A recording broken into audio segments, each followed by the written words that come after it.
Good evening, everyone. Welcome to Newlife IVF's webinar, Getting to the Heart of Fertility. Tonight I'm joined by Dr. Hugo Fernandes, one of our great fertility specialists, and I'm Chris Russell, and together we'll be taking you through the top 10 tips we could give you to get pregnant, us as fertility specialists, rather than Dr. Google.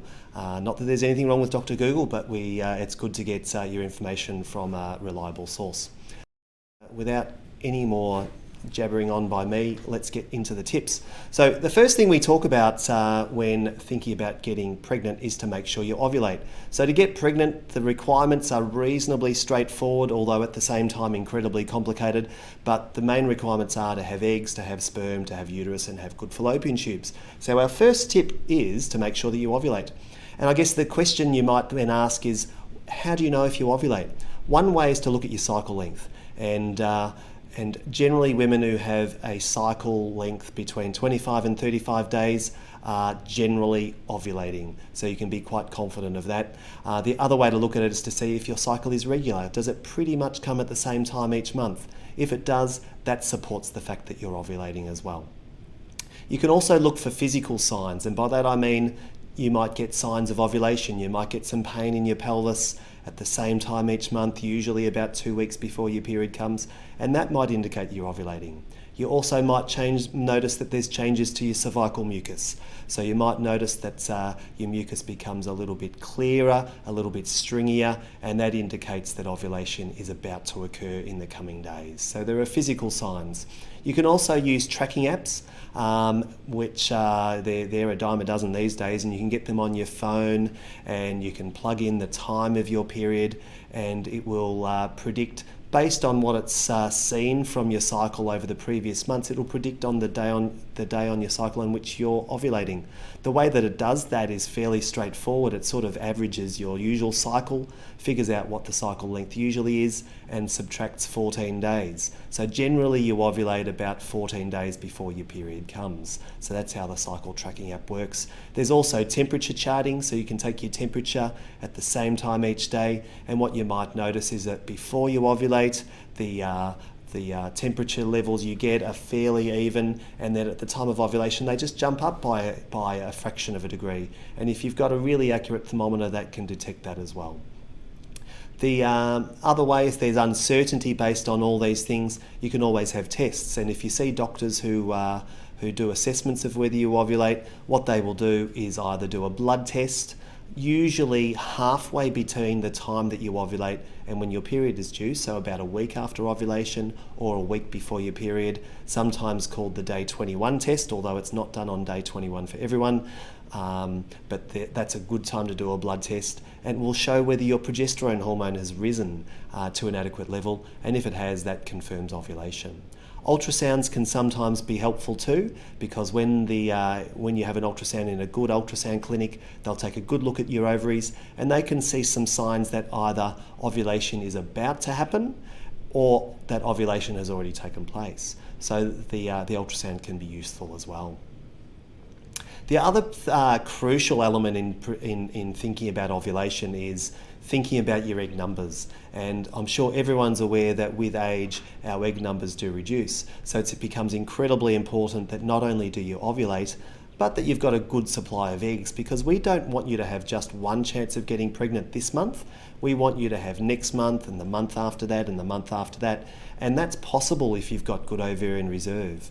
It becomes a little bit risky if you've got low ovarian reserve to continue trying for natural pregnancies if the egg numbers are low, because you want to use your best months to get pregnant with the most efficient way of getting pregnant. So it really is important to get your egg numbers checked.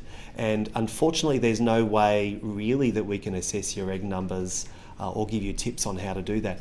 One way is to use your age, but there's a lot of variability in egg numbers based on a woman's age. There are some women who have really good egg numbers. There are some women who are the exact same age and have very poor egg numbers. So there is a lot of variability. So we do recommend that if you have been trying to get pregnant for a little while, and generally if you're watching a webinar like this or listening to a podcast like this, that tends to mean that you've been trying to get pregnant, then it might be worth having your ovarian reserve assessed. by doing an AMH test, which some of you might have heard of, or by doing a pelvic ultrasound scan that actually takes a look at your ovaries and is able to assess the number of eggs that are available within it. The next thing to think about if you're comfortable that you're ovulating is to get your timing right. And what we're talking about there is making sure that you're having sex at the right time in your cycle. And the first question, I guess, in timing goes back to what I was talking about ovarian reserve and thinking about what month is your most fertile. And for most women, unless you're less than 30, and certainly if you're over 30, unless you're less than 30, and certainly if you're over 35, the most fertile month from a fertility point of view is this month. And then gradually, unfortunately, every month after that, you're getting just a tiny little bit less fertile. So this month is your most fertile, your next month is the second most fertile, the month after that is the third most fertile. So what I'm getting at here is that the first thing with your timing, as well as knowing the time in your month when you're fertile, the timing is right. You've got to get the timing right from an age point of view.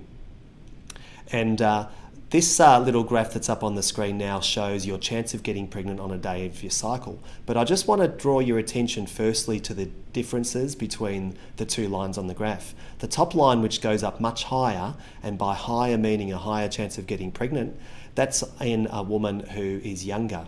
And the bottom line, which is a little bit lower, is in women who are over 35. So as you can see, compared to your early 20s, if you compare your early 20s to your late 30s, you're about half as likely to get pregnant.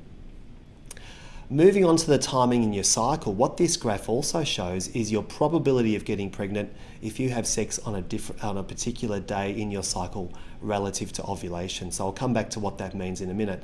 But everyone just assumes that they're most fertile on the day that the egg is released, on the day of ovulation. But if you look at this graph, you'll actually see that's not the case. The peak fertility, your highest chance of having a baby, is if you have sex 2 days before. And in fact, this surprises a lot of people. You're actually more fertile if you have sex 4 days before ovulation rather than the actual day of ovulation. So what we therefore have to think, if you know when you are ovulating, then the best chance is 2 days before that, or 4 days before that is the second best day, followed as a sort of bit of a distant last by the day of ovulation. If you have to therefore calculate what day of your cycle it is, ovulation usually occurs 14 days before your period. So therefore your most fertile day is therefore 16 days before your period. The second most fertile day is 18 days before your period, and the third most fertile time is 14 days before your period. So on the basis of this, we normally recommend that your best chance of getting pregnant naturally is to have sex 4 days before before ovulation, 2 days before ovulation, and the day of ovulation, so every second day. But those first two times are the most likely to lead to a pregnancy. So I mentioned earlier that we are joined by Dr. Hugo Fernandes. I'm going to invite him up to take you through the next couple of tips. Thanks for that, Chris. Some great tips there to help improve fertility. I'm going to take you through the next couple of tips. The main one being on tubes, uterus and ovaries, so the anatomy. I say that my job's pretty easy because there's only three things that I have to do. I have to make sure you have eggs, sperm, and number three is that the plumbing is working. So Chris has just covered the eggs, and we're going to cover plumbing right now. So why do we check, or how do we check that the plumbing is actually working? At its easiest or the most straightforward way is we just take a history and ask some questions. Often your symptoms and your presentation will give us a lot of information about what could possibly be going wrong. So, for instance, if you present with abnormal bleeding, say heavy periods, I may think, do you have a polyp or do you have some fibroids? If you have pain with intercourse, I may think, do you have some adhesions or do you have endometriosis? If you've previously had an infection, I may think, well, is the tubes blocked? If you've got a mass or something feeling abnormal on palpation, I may think, do you have fibroids? Is your uterus bigger than normal? Do you have adenomyosis? So we can often work out what's going on by your symptoms and by having a feel of your abdomen. If we want to get a bit fancy, the next step would be to do an ultrasound. So an ultrasound is a great tool for giving us a lot of information. Whilst it's invasive, because for women it's normally done as a transvaginal ultrasound, an abdominal ultrasound will often provide a lot of information as well. If given the choice, or if asked before an ultrasound, really you should agree to a vaginal ultrasound, because it does give much more information and is of a higher quality. On ultrasound, they're looking at the uterus and the ovaries. Now, you don't have to get what I call a fancy ultrasound. You can get one done at the local, at one of the local providers, such as MIA. As long as we get a good sizing and shape of the uterus, and we find 2 ovaries, that in itself tells us a lot of information, because often the anatomy being normal excludes a lot of pathology. Even things like saying that the tubes and ovaries are able to be moved around easily provides information, such as whether you have adhesions or endometriosis.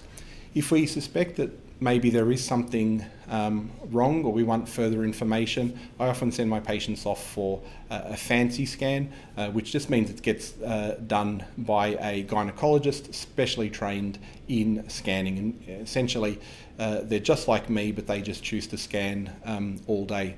They provide much higher quality scans. Often it's a half hour to 45 minutes. They give a much better overview of the anatomy and any pathology. And the important thing is that because they're trained the same way that I am as a gynecologist, their brain is always thinking not only what is the pathology, but how does this relate to disease, as opposed to just saying that there's something wrong. An extension on that is to test your tubes, and tubal studies. There are various ways to do this. They usually involve pushing a liquid or an oil or some sort of foam through the cervix. It goes into the uterus and then should run out through the tubes and spill into the pelvis. There are different techniques to do this, but the whole point of them is to check that the liquid does run the whole way through, proving that the tubes are open. It doesn't really give an indication as to the quality of the tubes, but it does say that they're open, and that in itself is a lot of information. It also gives a better understanding of the shape of the uterus and whether there are any physical abnormalities or growths within the cavity. It's not the most pleasant of tests. I've never had a patient thank me for ordering that test, but certainly it does provide a lot of information. The next step up from that is obviously surgery. And with surgery, I mean a laparoscopy or keyhole surgery, where we put a camera through your belly button and have a look at the pelvis, or a hysteroscopy, where we put a really fine camera, about the thickness of a straw, through the cervix and look into the inside of the womb. Often these two are done together. So whilst people often associate a surgery with a treatment, it can actually also be a diagnostic procedure. I agree that it's a little bit more invasive than just a pelvic ultrasound, but it also provides a lot more information. We have a really thorough look around at both ovaries, the tubes. We do a tubal study, but within the pelvis. And within the operation, we have a look within the womb, so we get much closer views. If you've ever seen an ultrasound, you'll see that it's like a moving X-ray, so it's all black and white and shades. With a laparoscopy, you get direct views, and you're able to directly visualize the anatomy. So it's not, could this be a polyp? It's, I'm looking at a polyp. Obviously, the surgery means that you can continue on and actually treat it at the same time if there is anything found.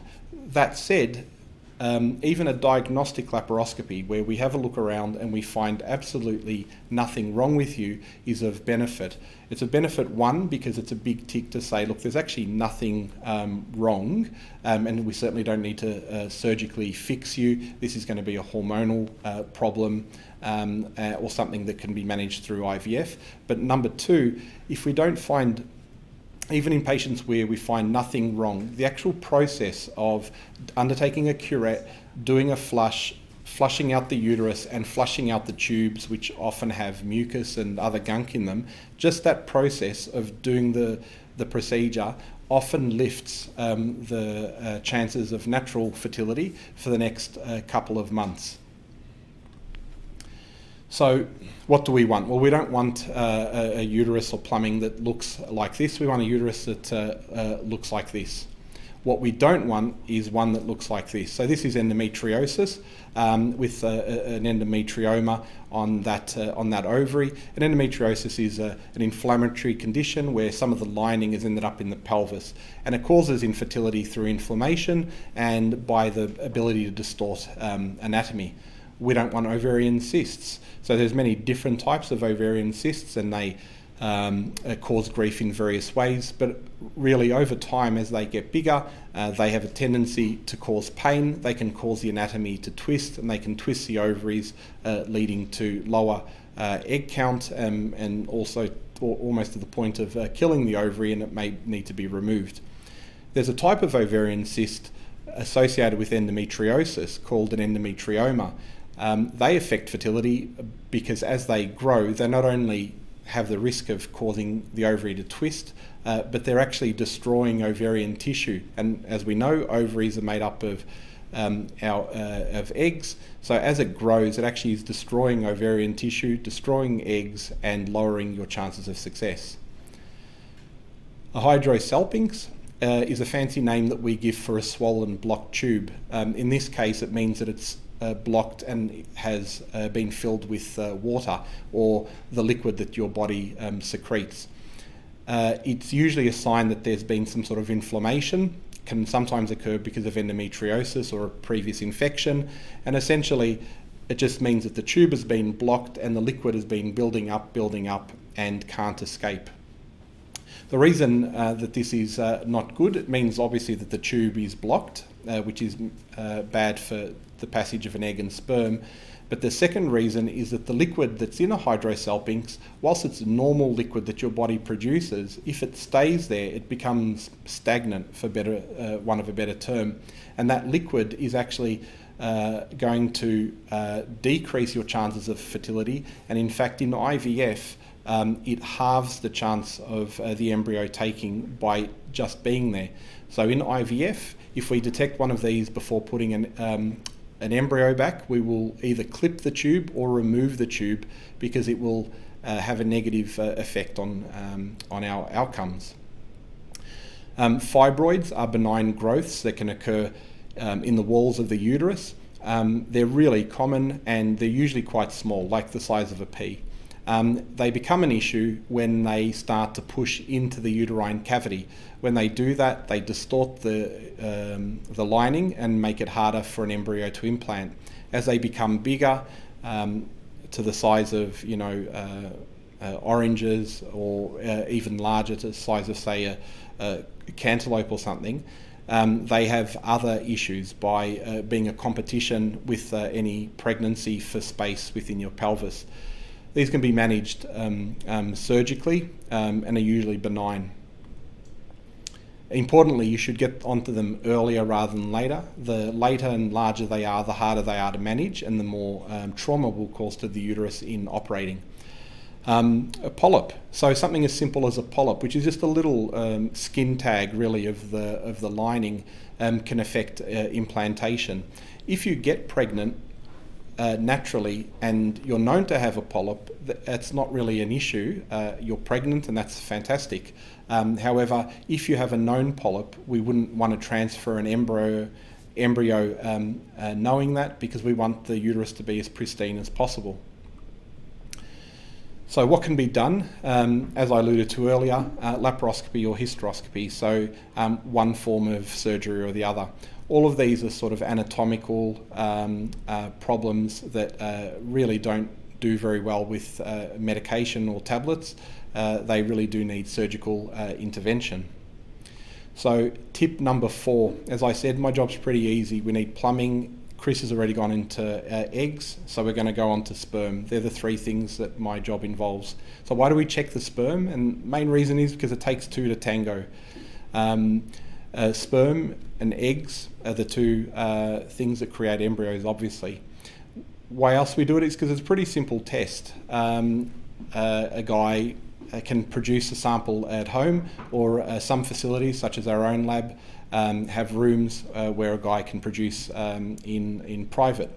Often this is a better way to do it because the sperm is provided to our scientists within half an hour or so of it being produced, and it means we can read the results straight away. Sometimes it can take an hour or longer for samples to be brought in from home, and sperm unfortunately starts to degenerate quite quickly. It's a common test to do. It's a pretty simple test to do, and it's very common, and often when mentioned there's a little bit of sniggering and giggling at the thought of this particular test. But the reality is, if you're going to have IVF or fertility treatment, you'll be producing samples in this manner reasonably common and reasonably commonly. The last one is because the abnormal semen analysis can be corrected. So any sample that's produced really reflects how you've been over that day in the previous 3 or so months. So what do you do if there's any abnormalities?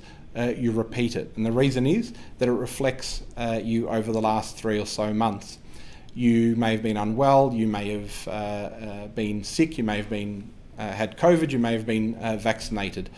Sperm are exquisitely sensitive to changes and to your health, and actually a good marker for your health. So in the first instance, if you have an abnormal test, short of it being 0, we get you to repeat it 2 to 3 months later. In the meantime, we try to correct some of the possible issues. We add some supplements, and we also go into some lifestyle changes. Chris is going to discuss some of the things that we can do to improve those, and I'll come back to some of the supplements later on to discuss both male and female supplements. Chris is going to go into some toxins and things that you should avoid. Rolling. But toxins flows on beautifully because mostly when we test men, if we do find abnormalities, it is actually relatively unusual for us to find underlying medical condition, which means we're kind of left with avoidance of things like toxins, and also diet and lifestyle type things as our most common treatment for improving a men's sperm results. But equally, just as like toxins can affect your sperm, they can also affect your eggs. So most of what I'm going to talk about here is applicable or whether you are undergoing fertility treatment such as IVF. Other toxins we commonly talk about, alcohol is one that we talk about all the time, and certainly alcohol in high intake alcohol is certainly harmful, again in the same ways that smoking is. One, if you keep to safe drinking limits though, we don't really see much difference in your chance of having a baby. I get asked about caffeine a lot because we know that, for instance, 4 or 5 coffees a day will make it harder to conceive and increase the chance of miscarriage. Again, similar to alcohol, if you keep to relatively low intake levels, it's not harmful. So caffeine, you can sort of have 1 or 2 coffees a day without it affecting your fertility. Other things that you hear about if you delve in a little bit deeper are BPA plastics. So BPA is a type of plastic that goes into the manufacture of a lot of plastic bottles. So we generally recommend that you avoid drink bottles with BPA and BPB. So you'll see a lot of drink bottles with a sign saying BPA free, but for all we know, they might be made of BPB, which is as harmful as BPA. So best just to avoid plastic bottles altogether and get some aluminium or glass ones. Another way that you get exposed to BPAs is through receipts at the shops. So when they give you your FPOS receipt, or if you're at Coles and they give you your supermarket receipt, you know how it's that shiny sort of plasticky, papery stuff, that's got a plastic coating on it that's quite high in BPA. And some studies were done on sales assistants who handle these papers quite frequently, and it was found that they have quite high systemic levels of BPA, so that's a little bit of a worry. So next time they say, do you want your receipt? Say, no, thank you. Pesticides and herbicides are an obvious one. They can accumulate in your ovaries, as can heavy metals, and the latest thing that everyone's talking about is nanoparticles. So do your best to avoid nanoparticles. That's another talk. We won't get into that tonight. But in terms of herbicides and pesticides, best way to avoid that is to either buy organic vegetables and fruit or just give them a really good wash before you eat them. I've cheekily added sugar to the list because I must admit I'm a bit of a sugar Nazi, and I'm firmly of the belief that sugar is a toxin, which moves us on to our next topic, which is tip number 6: improve your diet and start exercising.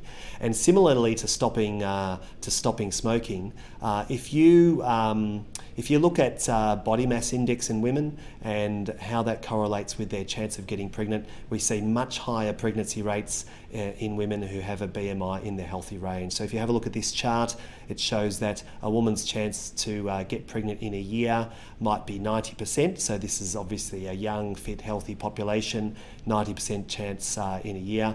If you are of a BMI 25 to 30, it drops by 5%. If your BMI is greater than 30, it drops by about 10%.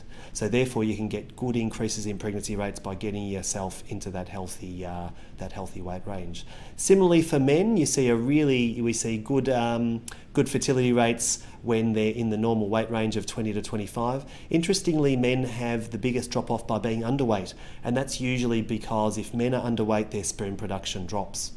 As they get overweight though, whilst the sperm count might be okay, we do start seeing more damage to the sperm, we see more abnormal sperm, and as a result that inhibits the sperm's ability to fertilise the egg. So again, men can get into the normal weight range and they will see better pregnancy rates for their partners. And in fact, as you can see on the chart there, you can see a 40% increase in pregnancy rates by normalising your body mass index. From a diet point of view, I do recommend a low sugar diet. There's lots of evidence suggesting that having an increased sugar intake will make you insulin resistant, and that inhibits your ability to ovulate. There's also some recent data looking at the effect of insulin resistance on the endometrial lining, and we definitely see abnormalities in the makeup of your endometrial lining if you are hyperinsulinemic or if you're insulin resistant. So as a result, I really do recommend a very low sugar diet, and by extension a low carbohydrate diet. Now everyone gets a little bit confused by that. When I say low carbohydrate, I'm really talking about refined carbohydrates like pasta and bread and all those delicious things that we love. I'm not really talking about leafy vegetables, which are clearly a carbohydrate but clearly very healthy. A grey area is things like fruit. Fruit is, somewhat healthy, but it's very high in sugar, so I tend to recommend low sugar fruits such as berries rather than high sugar fruits such as oranges and bananas. And by extension, juice is just absolutely out. It's so high in sugar and has very little nutritional value. Talking about exercise, if you're someone who doesn't exercise, the most benefit you will ever get is to go from not exercising to doing any form of exercise at all. So if that means going for a walk for 5 minutes a day, that will benefit you. You'll get more benefit from 5 minutes of exercise than someone who exercises a lot. So if you exercise 4 hours a week, going up by 5 minutes is not going to make any difference. But if you are essentially exercise naive, just a little bit of exercise will make a big difference. So given that anything is beneficial, what's the most beneficial? The most beneficial is probably things like high impact interval training. F45 is a good example of that. Maybe if you're really good at walking, you can introduce a little bit of jogging during your walk.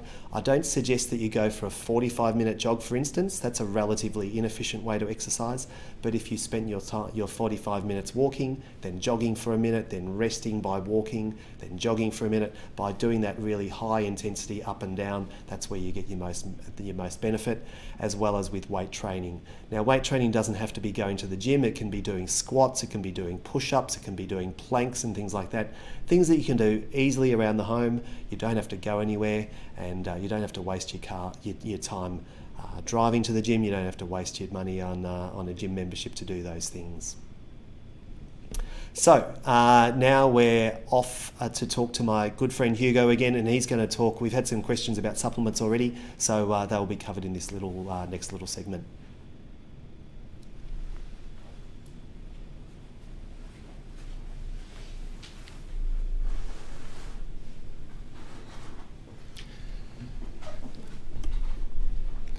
Again, excellent tips there, Chris. And moving on to the next 2 tips. I'm up tip 7 on supplements. So it seems that supplements are everywhere in our society now, and everyone seems to be on one or another thing. And part of that's because we lead really busy lives. We don't do much exercise. Sort of a lot of other food that we take is quick food and not necessarily the healthiest. So this is a way to get around it and some of the things that are missing from our bodies. So the first question I have is sort of what are you trying to achieve when you're taking supplements?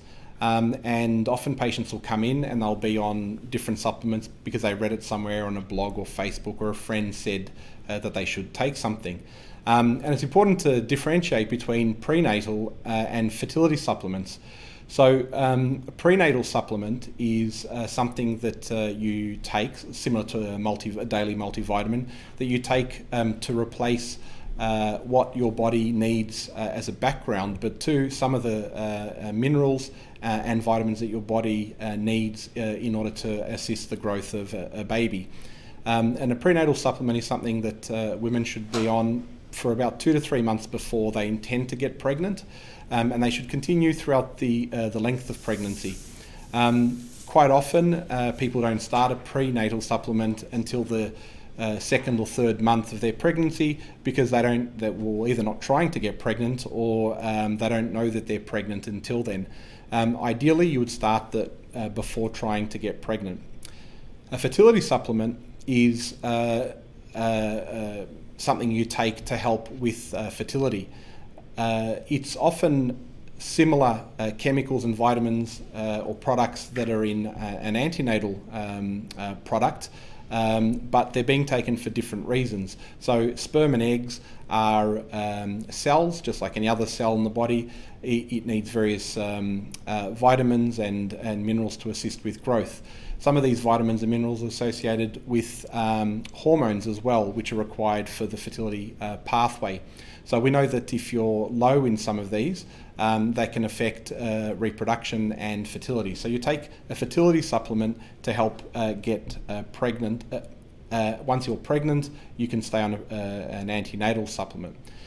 What's important to know is that natural and organic does not necessarily mean that it's better. It usually means that the price is higher, but many products, vitamins occur in food naturally. Whether they're produced in a factory or whether they're sort of extracted somehow from food, they're the same chemical. The best way to take these supplements on board, as Chris said, is just to eat properly and have lots of vegetables usually will replace a lot of these. But natural or organic doesn't necessarily mean better. In the same way, the adage that if a little bit is good, then more must be better, this is not true. Usually there's a limit to what your body can absorb or requires of each product. Above this, you can take more. If your body doesn't need it, you're just going to pee it out. And in doing so, you're actually just wasting money. The follow-on from this is that natural organic doesn't make it safe. So taking more can actually be quite unsafe in some in regards to some vitamins and chemicals. And just because it's natural or organic doesn't make it safe. You can still get very unwell.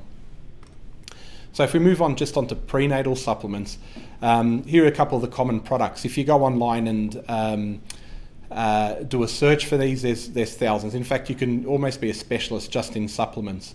Fabfol there in the corner is probably the simplest with only 4 things in it, and then the other 2 have anywhere from a dozen to 15 different products.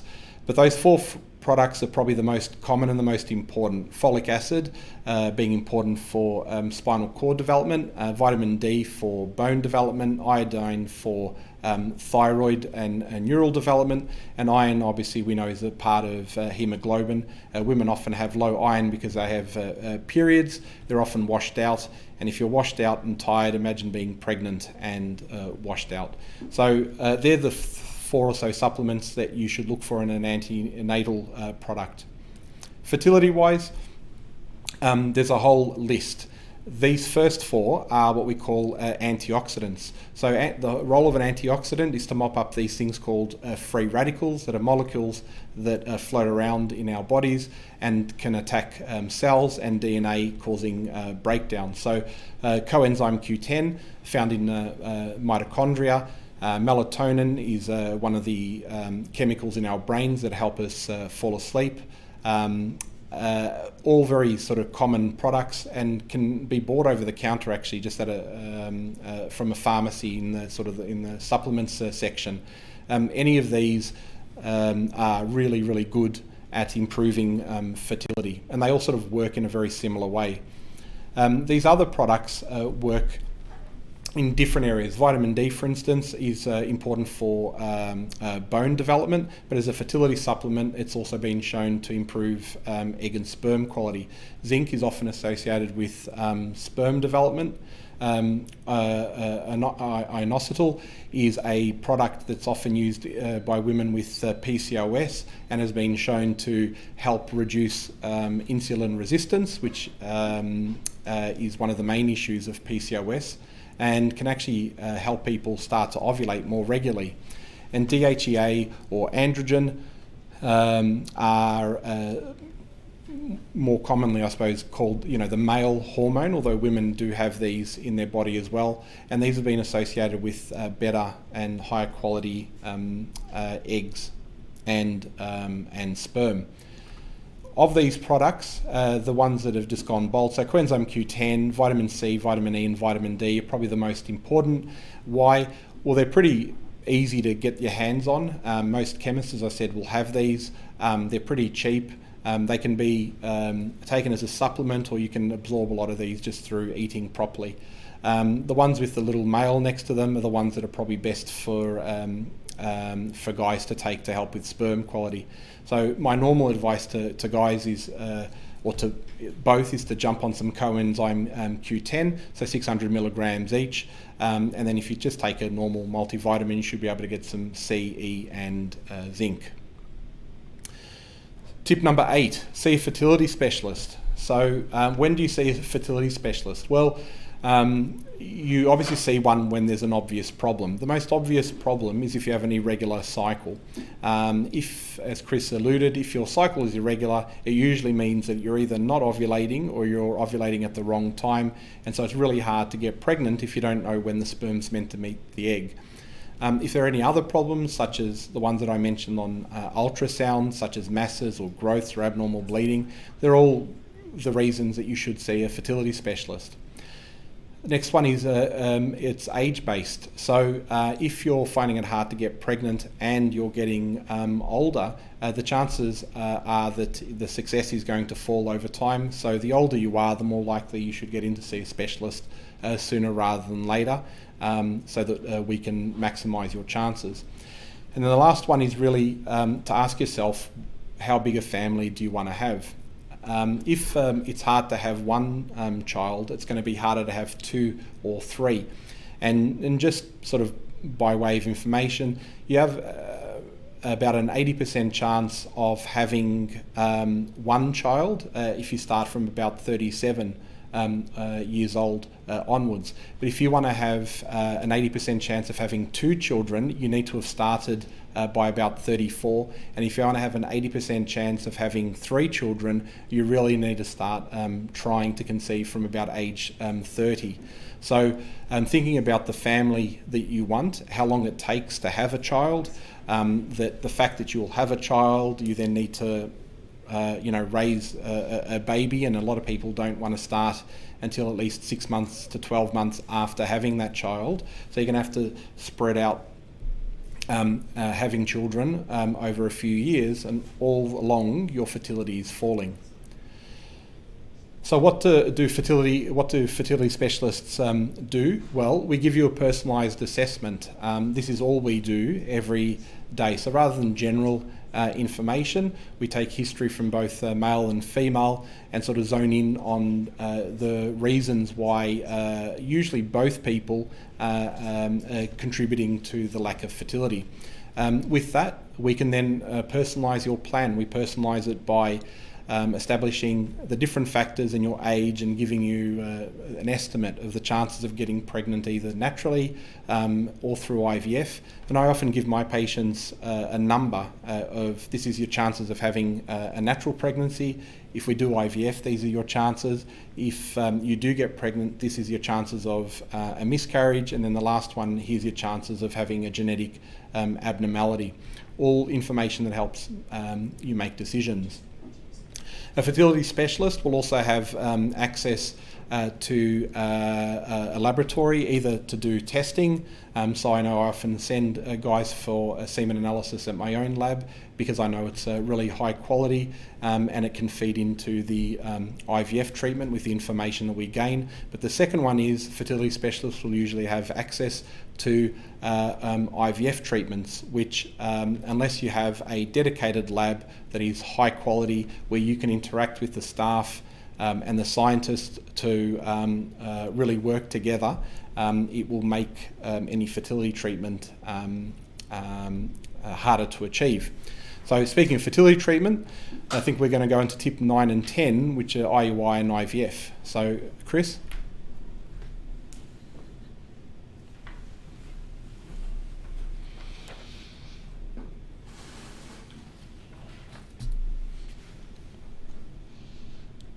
Thank you, Hugo. So everything we've talked to you about up until this point has been things that will help you to get pregnant naturally without any laboratory treatments.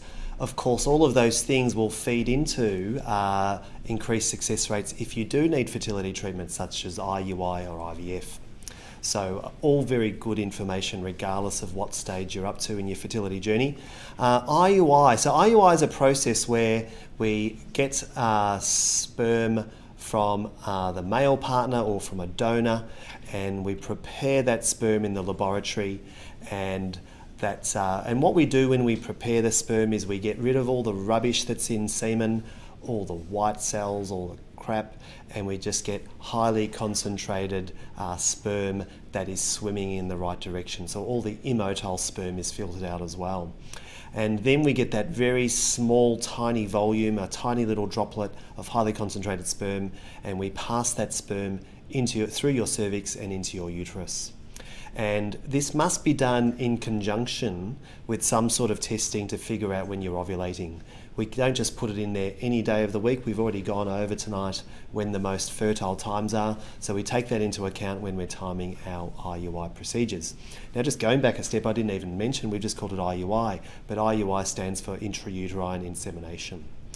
And so usually we have to get you either have to ovulate naturally, or you have to be someone who we can help ovulate with some medications. And really how ovulation, how IUI works is that, usually when you're having sex at home, the sperm's ending up at the vault of the vagina just below the cervix. So we're helping the sperm through the cervix. Now sometimes the cervix is a little bit obstructive, either because of anatomical issues, it's a bit tight, or because the mucus within your cervix is a little bit hostile towards the poor little sperms that are trying to get through.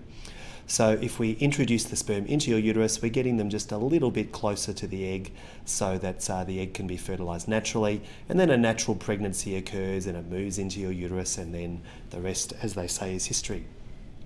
So I guess the question about IUI is, why would you do it? Is it successful? And what I often take my patients through is this little table here. Now this is from a website called yourfertility.org.au.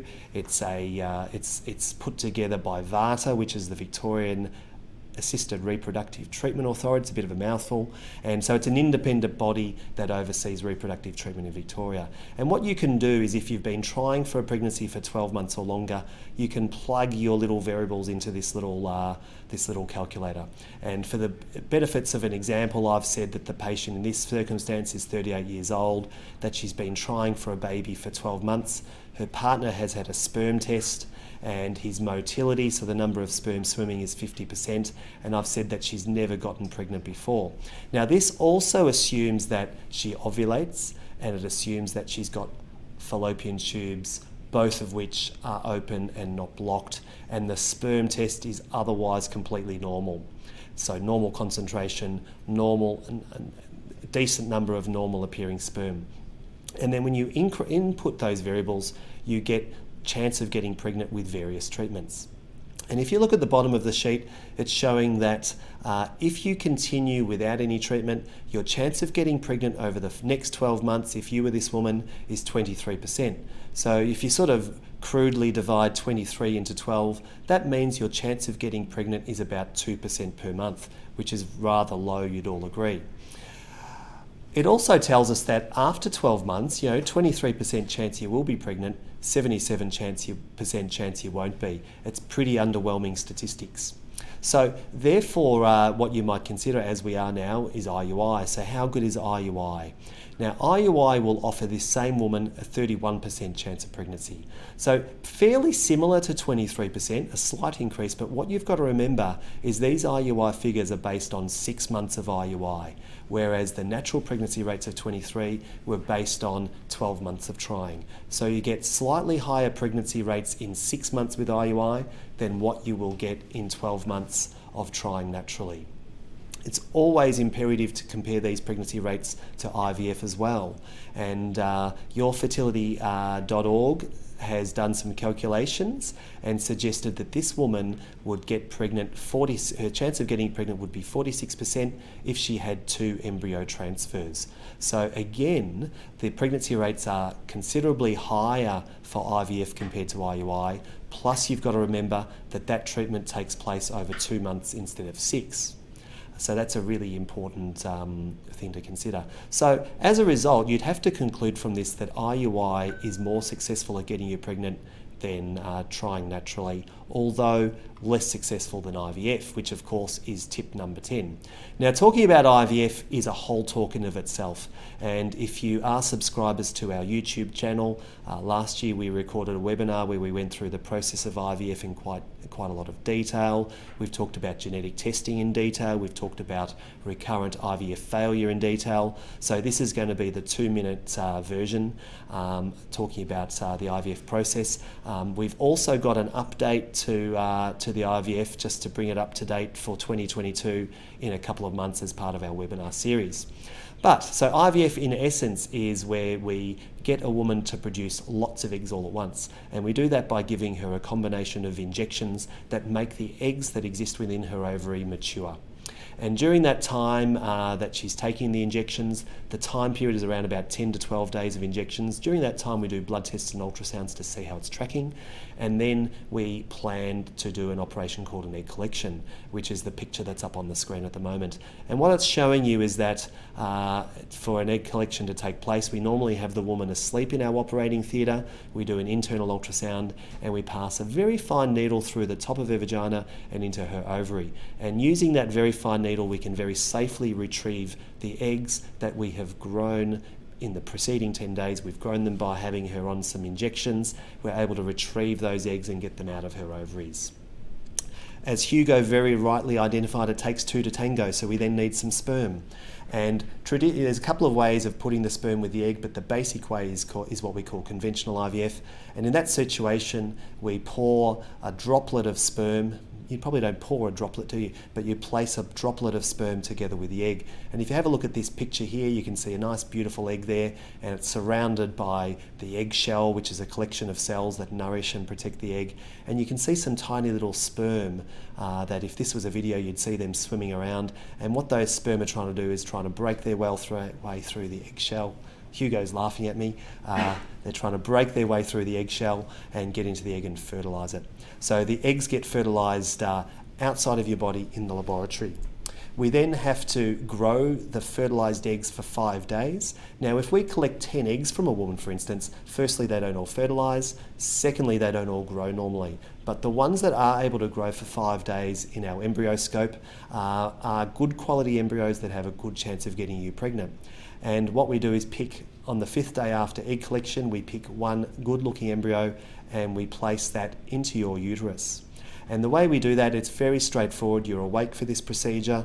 It's not particularly uncomfortable. If you can tolerate a pap smear, you can tolerate an embryo transfer. But we place a very, very fine tube through your cervix, and we gently deposit the embryo at the top of your uterus.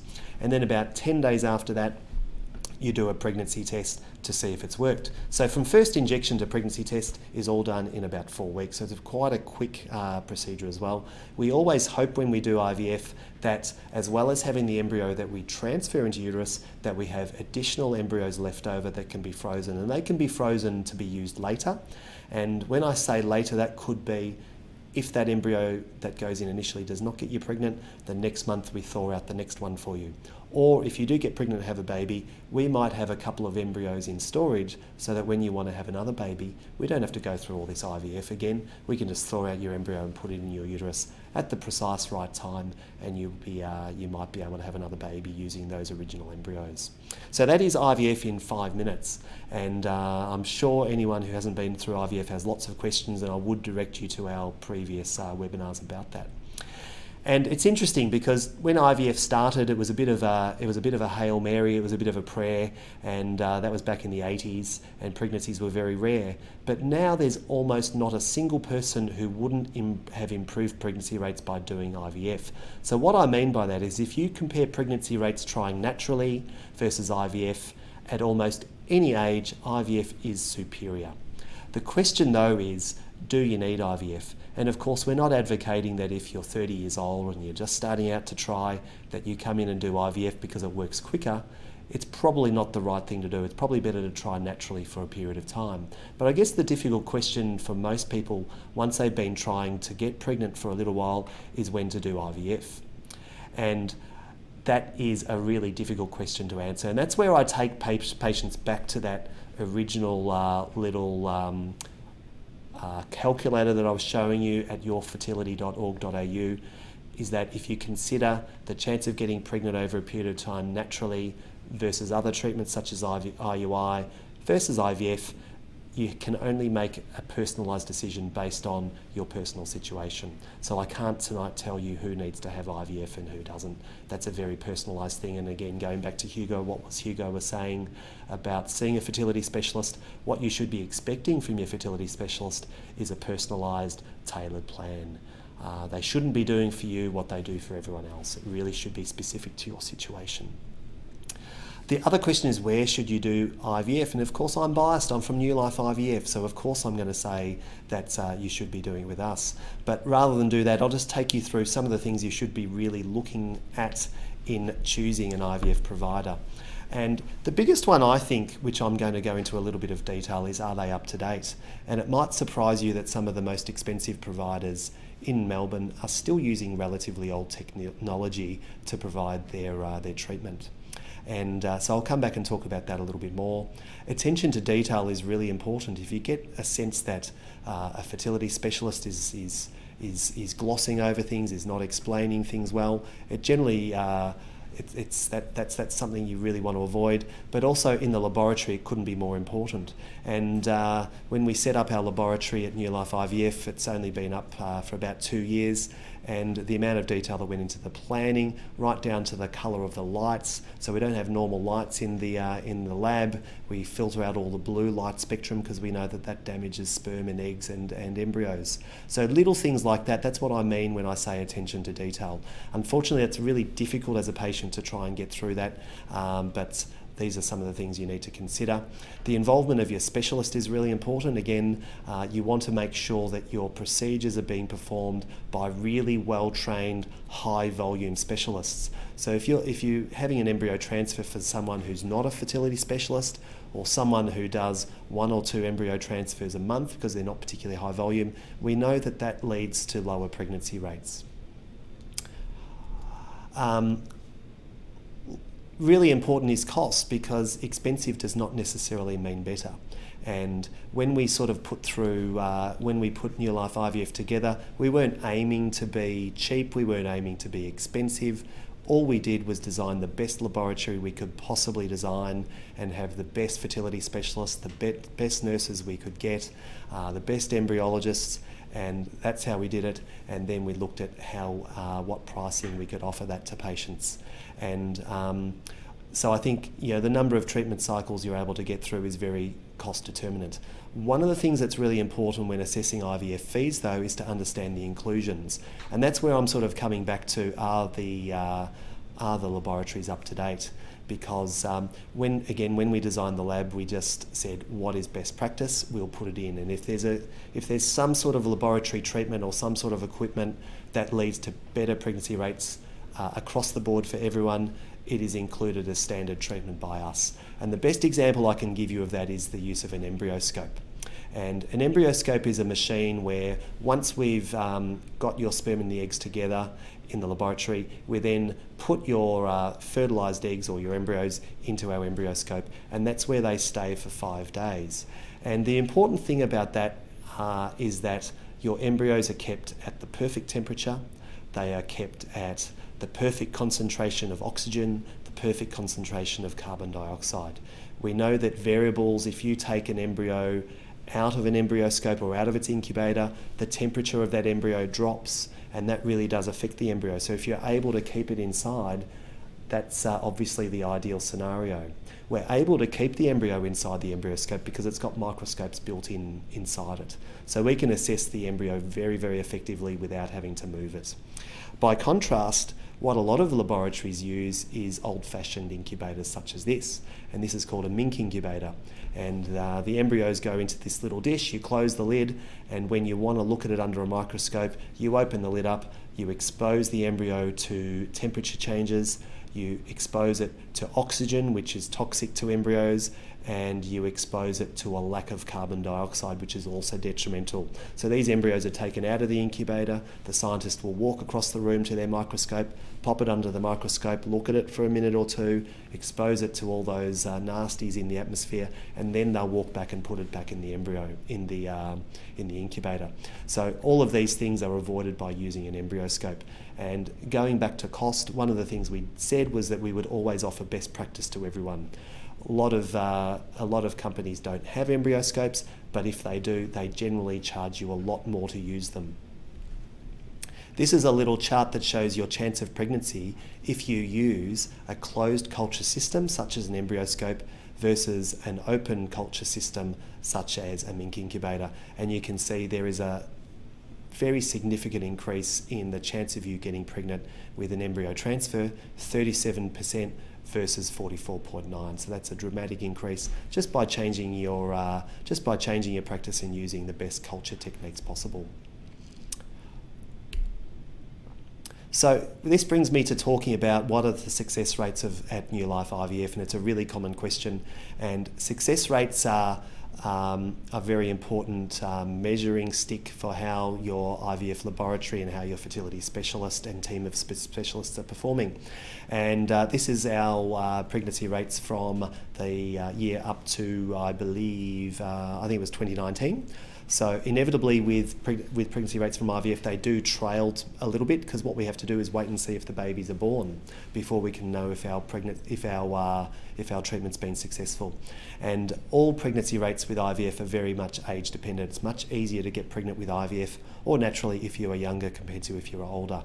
And this shows the chance of getting pregnant with a single embryo transfer based on your age. And if you are less than 35, our pregnancy rates are 47.5%.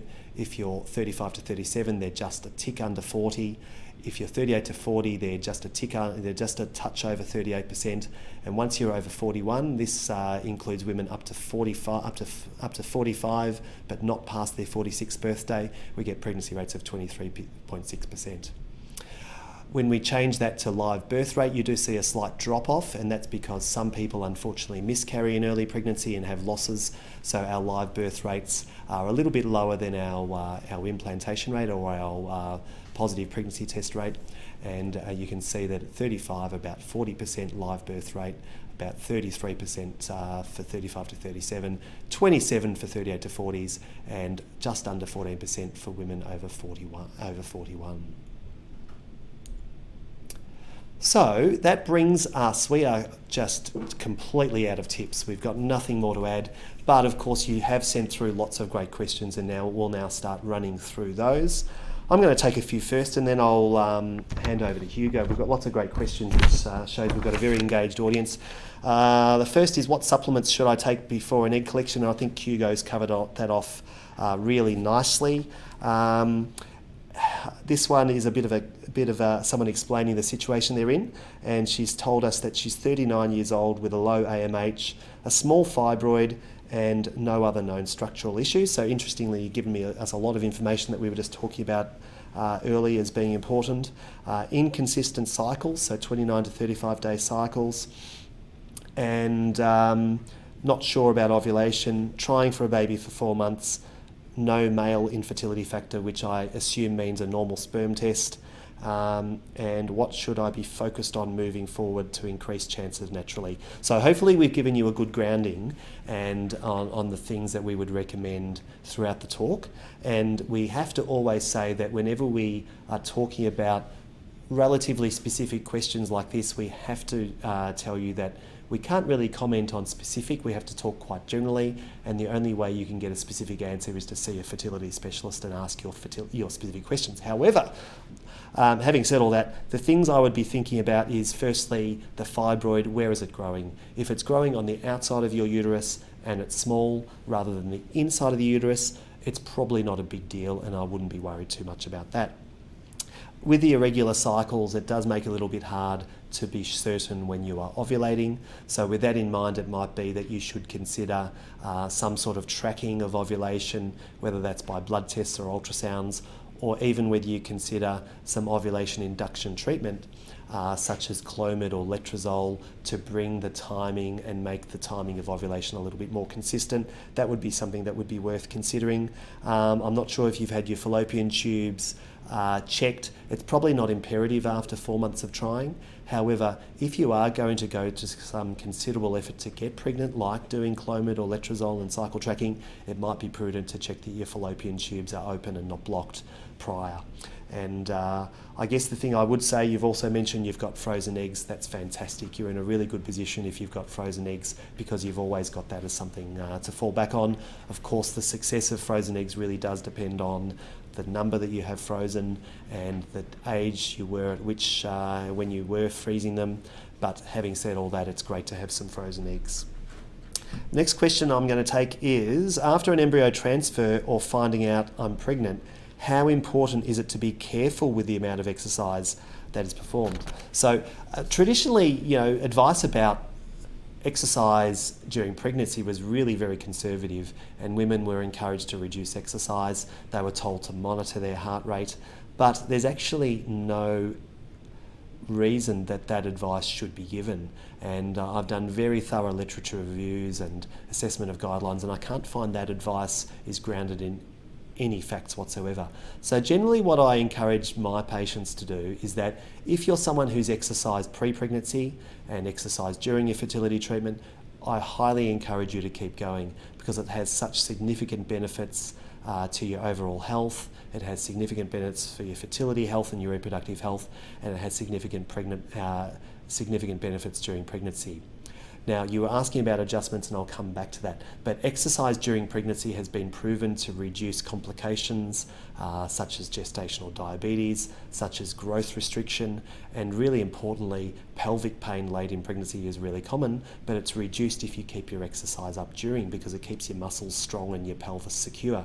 So I couldn't recommend exercise during pregnancy any more highly.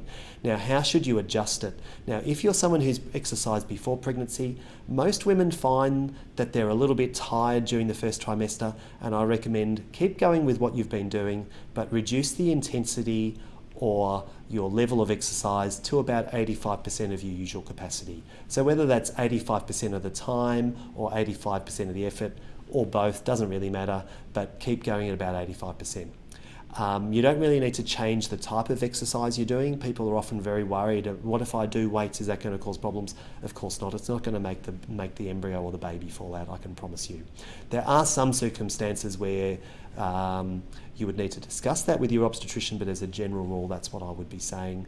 And if you're someone who's never exercised before, there's never a better time to start than in the first trimester.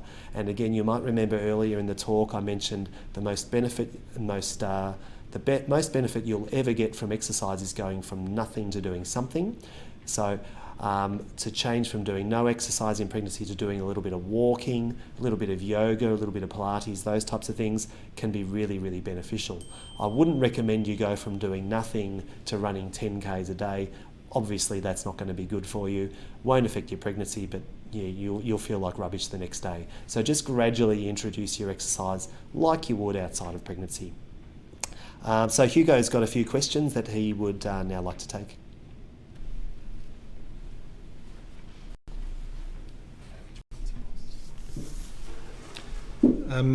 Thanks for that, Chris. There's some great questions coming through, and also there were some great answers. And it's good to see that our tips have covered a lot of the things that are coming through, which means we're giving out some good advice.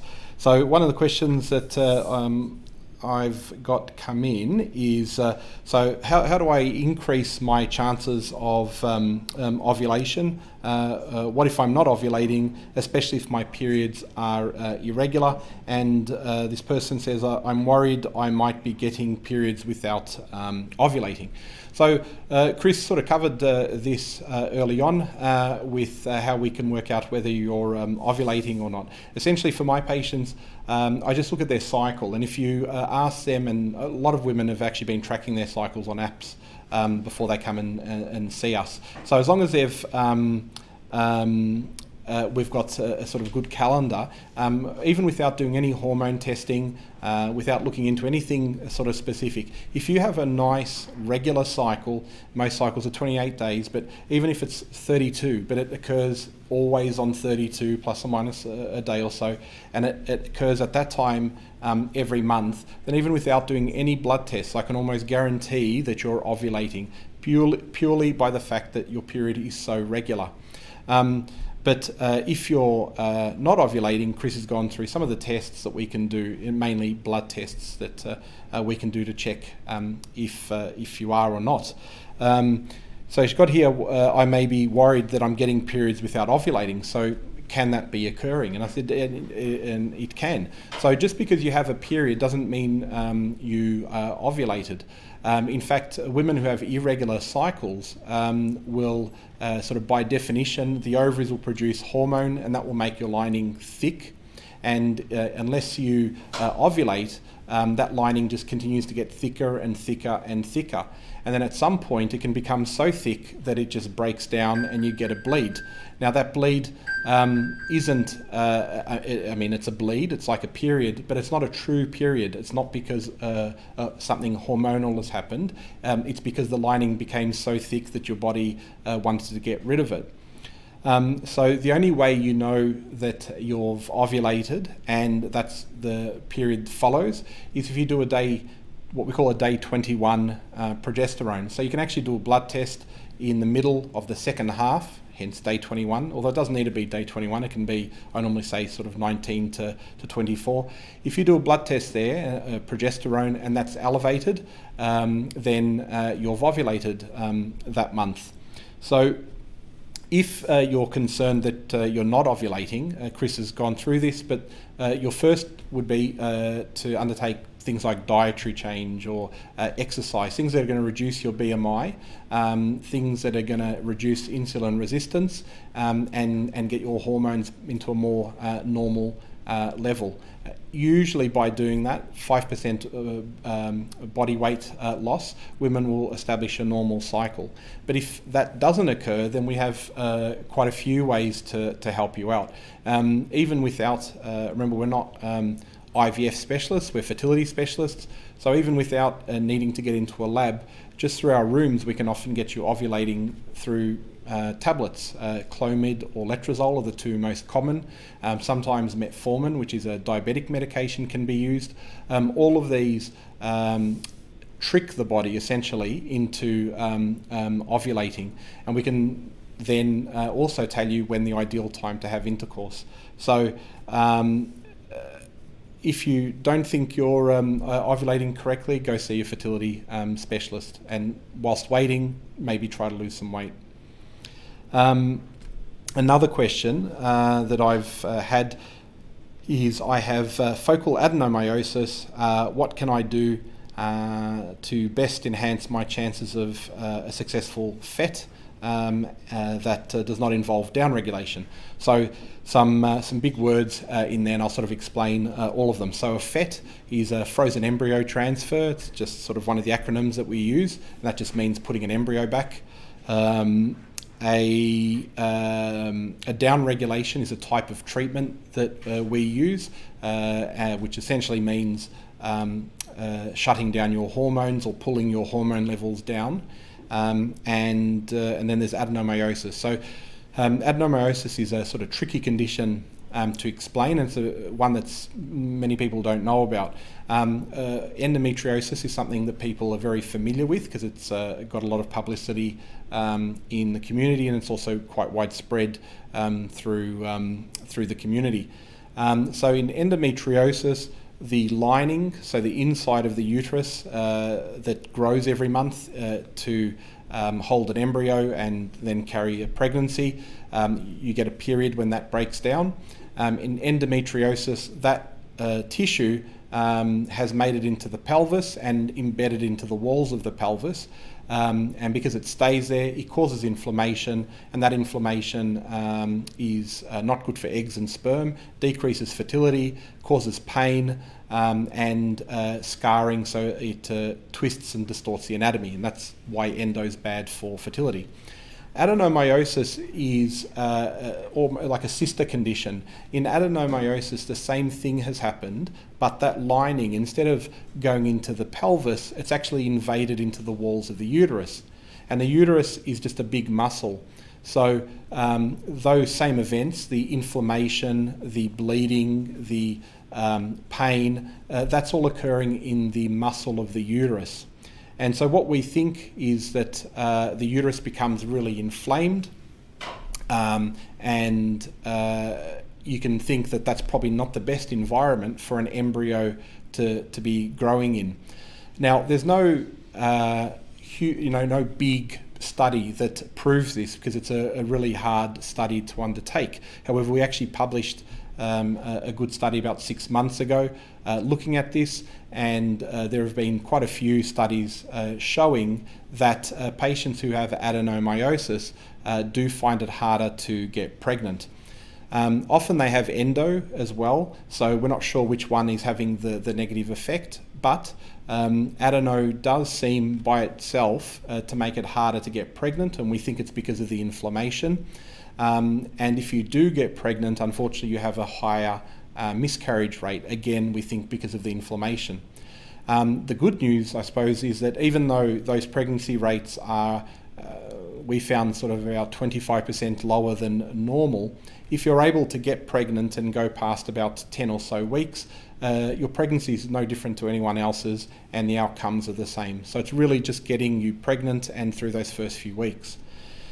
So some of the treatments that have been suggested are a downregulation, and what that means is if we create your embryos and stimulate your uterus and stimulate all the disease, that's probably not the best environment to be putting an embryo back. So we separate the process, we create your embryos, freeze them, and then give you a bit of a break and some time off.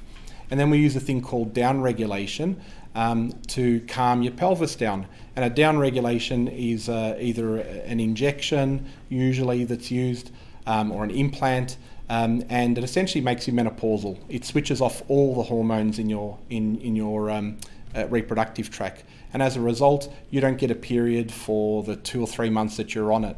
But the good news is, if we switch off your hormones, then there's no period, there's no inflammation, and we're trying to get your body calm and get your pelvis calm, your uterus, I say we're putting your uterus to sleep. And as a result, we think that inflammation goes away, and after about 2 months, the uterus is essentially about as similar as it's going to be to a normal uterus, and it's at that point that we put the embryo back. So we put the embryo back on a quiet, non-inflamed uterus. So that's sort of the question, the process, and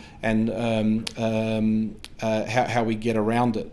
In this particular case, the patient talks about focal adenomyosis, which means instead of this inflammation and disease being throughout all the walls of the uterus. It's in a very specific spot. And this is a special type of adenomyosis, and it's not very common. The treatment, whilst you can use downregulation, and that's the most common treatment, they're saying, what are the other options? So there aren't a huge number of other options, and certainly nothing that has a study proving that it works, because these other options are not very common. So the first one is surgery. Because of the fact that the adeno is in a very specific area, it's not involving the entire uterus, and it has sort of very distinct or more distinct margins than normal, you are able to go in and remove just that bit of the uterus. Now that may sound sort of very dramatic, but we do that anyway when you have fibroids. So a fibroid is a growth within the wall of the uterus, and you can actually go in, just remove the fibroid. Obviously that leaves a defect in the uterus, but then part of the skill is in reconstructing the walls of the uterus. Often, in fact, focal adeno and fibroids are confused for one another on an ultrasound. Because it is focal, you can do the same procedure. It's not quite like doing the removal of a fibroid, because the borders are not quite as obvious, but that is certainly a known technique. Interestingly, it's done a lot in Asian countries, and Japan is the main place. Probably 90% of articles come out of Japan, and they do this type of surgery a lot. There's no proof that it works, and it's a pretty invasive and pretty full-on surgery, and certainly there's no proof that your fertility outcomes are any better. The other way that this can be treated is with a thing called Mr. GFUS, or focused ultrasound. So in this instance, we know that ultrasound, which I described earlier, is a way to look at anatomy, and we use it through IVF to know where to put embryos, etc. So ultrasound is just sound waves, which by themselves are not dangerous. But if you focus sound or ultrasound waves to a specific point, that point becomes hot and heats up. In Mr. GFUS, which stands for MRI guided focused ultrasound, what they do is do an MRI of your pelvis, map out the uterus, map out where the fibroid is. They then sort of lock you into the machine so that you can't move around, and they use a special computer pen to circle where the fibroid, or in this case the adenomyoma, is. They circle it and they say, this is where we want all the ultrasound to go, and they focus ultrasound just to that point, and in doing so it essentially cooks the fibroid. When it cooks, the tissue becomes sort of mush, and then over time the body will absorb it.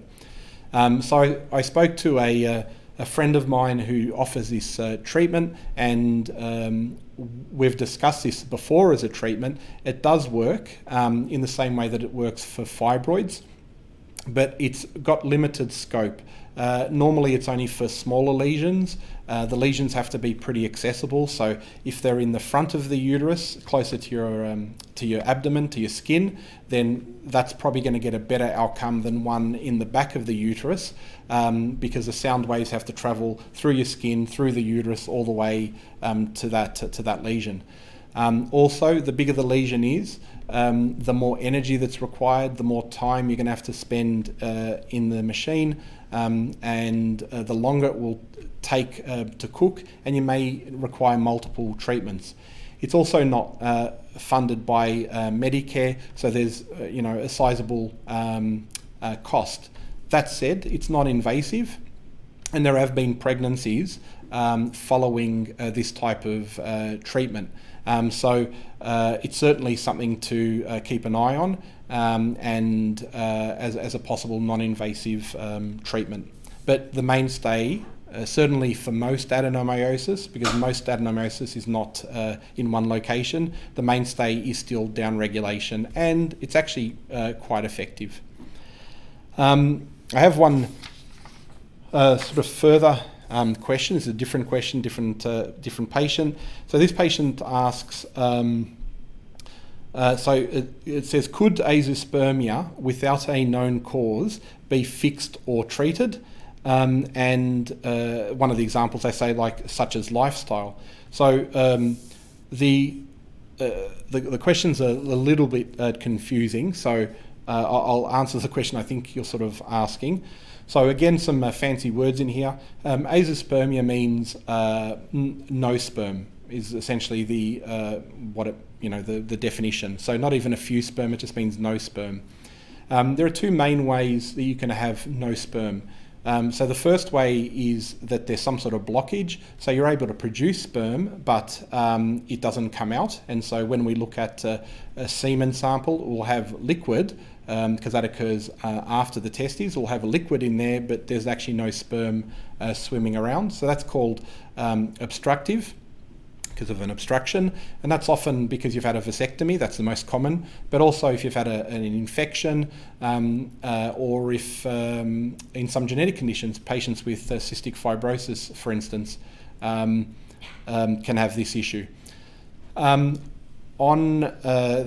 the other group is called non-obstructive. So non-obstructive azoospermia means that all the plumbing is there, but the sperm isn't. Now that can either occur because the cells that create sperm aren't working, or because of the signals that tell the cells to work aren't working.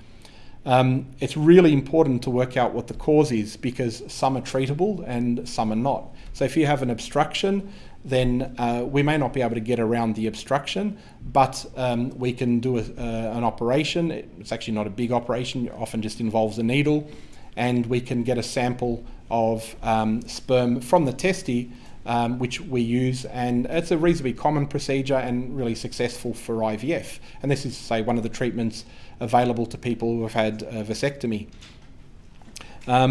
If it's more a failure of hormones or a failure of the actual cells, then things get tricky. And if there's a genetic issue, things get tricky, because it's actually quite hard to, certainly if the cells are destroyed, the testes never formed properly, you had some injury when you were younger, if there was a twist or a torsion and sort of a lack of blood supply to the testes, those kind of things you really can't get around. If there's a chronic deficiency of hormone, often that's really hard to get around.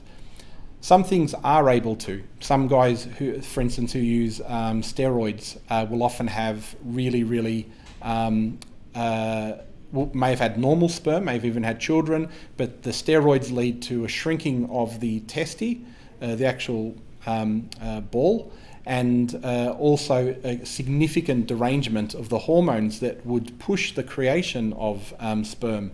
When they stop the steroids, it can take months to even years for that to reverse. For one, the normal hormone pathways to kick back in to create sperm, but then also for the testes to increase back to a more normal size. So some of those things can be reversed either by just letting nature do its thing and recover naturally, but can also be done by giving injections of hormones. But there are many circumstances where it's not able to be reversed. Luckily, if you do have azoospermia and it's not one of the things that we can get around, you can still have children. So you can use donor sperm, and Newlife IVF has a sperm bank, and which is accessible to all our patients, and there may be a donor there that is suitable to you and your family.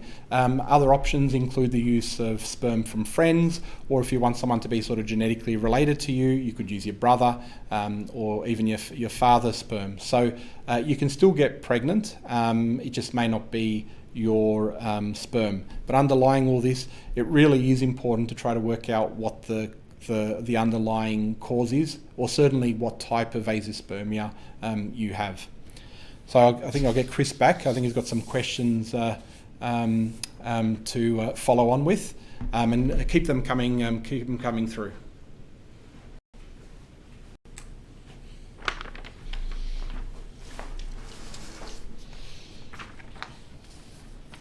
Thank you, Hugo. Just trying to figure out which questions we've answered and which ones we haven't. Right. So what are the chances of me getting pregnant at 40 years of age? And I assume that this question means is talking about getting pregnant naturally. The other thing we must assume is that you're ovulating, that you've got open fallopian tubes, you've got a normal uterus, and you've got normal sperm. And if it's all those things and you're just starting out now, the chance of pregnancy is probably about 3 or 4% per month. If, however, you'd been trying for a little while, and if you'd been trying for, say, 12 months, it's probably at about 2% per month chance that you'll get pregnant naturally. My age is 38 years old. Do I need to freeze my eggs, or do I freeze my eggs? And I think if you're 38, it's important to have a baby, and you're not in the position to have a baby now for whatever reason. I think it's incredibly important that you seriously consider freezing your eggs, because you will get dramatically higher pregnancy rates using eggs retrieved today and used in 1 year, 2 year, 5 years than you will ever get by trying to get pregnant with your eggs when you are older. So I think you should seriously consider it. It really does come down to some specific things like how many eggs do you have and what are your expectations, but I'd be talking to a fertility specialist about that quite soon. Do we recommend delaying an embryo transfer if you recently got COVID? If you had COVID recently and you recovered, I wouldn't delay it. If you had COVID recently, you've still got symptoms, as long as you're not febrile, it's okay to have the embryo transfer. And I think that covers all of our questions. A lot more information on our YouTube channel. Please follow us on Instagram, follow us on Facebook. We'll be posting bits and pieces that you'll find informative from time to time. We've got more webinars coming up in future. They're on the first Tuesday of each month. Generally, there's a few months where we skip. However, next month on the 1st of... Until next time, thank you and good night.